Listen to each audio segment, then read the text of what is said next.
Hey there, Motofixr. Let's talk about basic maintenance on your vehicle, and this is going to apply to almost any vehicle out there with the exception of exotics. You are going to go through an oil change today.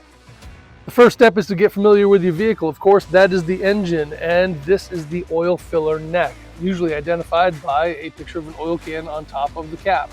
So once you remove this cap, you open up the ability to pour oil down into that oil filler neck. The oil goes into this neck, down into your engine through the valve cover. But you're asking yourself, how do I get the oil out of my engine in the first place so I can put new oil into it? Let's check it out.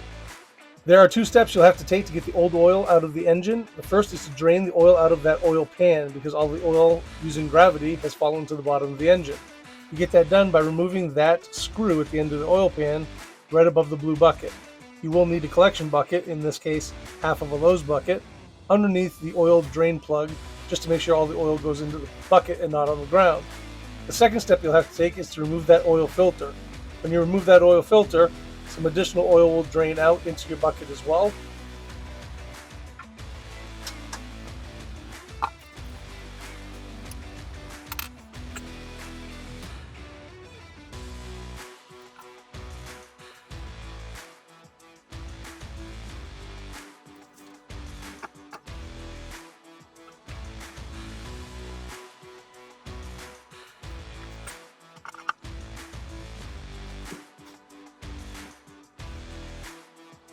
Okay, let it drain all the way out until you get just a trickle. You want to make sure you get all of your oil out of your engine.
Let's take a look at what we've done here. This is the old oil with the oil flush in it, and that's ready to go. The oil removal tool I told you guys about is pretty cheap to buy at any auto parts store. That comes in usually two sizes, a small and a large. And then of course you need a ratchet and a set of sockets to remove the oil drain plug. And finally, you're going to have a new oil filter. Before you replace your oil filter, always prime it with some new oil.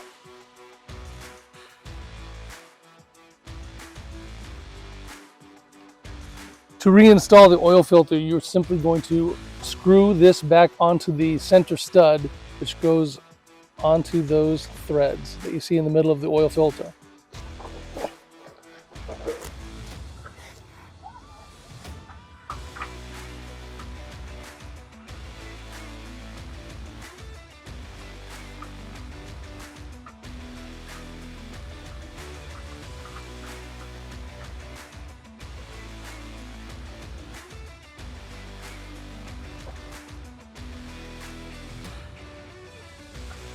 Now that we've drained the old oil and put the oil plug as well as a new filter on the engine, it's a good idea to grab yourself an oil funnel. The oil funnel will make it much easier to get new oil into the oil filler neck without getting oil all over your engine.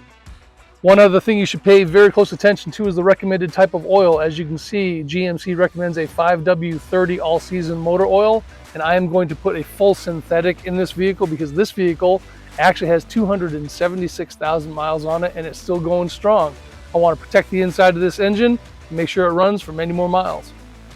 You can easily check the owner's manual or Google the number of quarts your engine is going to take. In this case, GMC recommends 5.28 quarts of new motor oil. Once you fill the oil, spin the cap back on and pull your dipstick to check your oil level. Now that we have the dipstick out, I can see that I have a full amount of oil. Keep one thing in mind: once you put your oil dipstick back in, after you've checked the fluid level, your engine, once you start it, is going to absorb some of the oil in the case. You may need to top it off just to get it to the proper fluid level.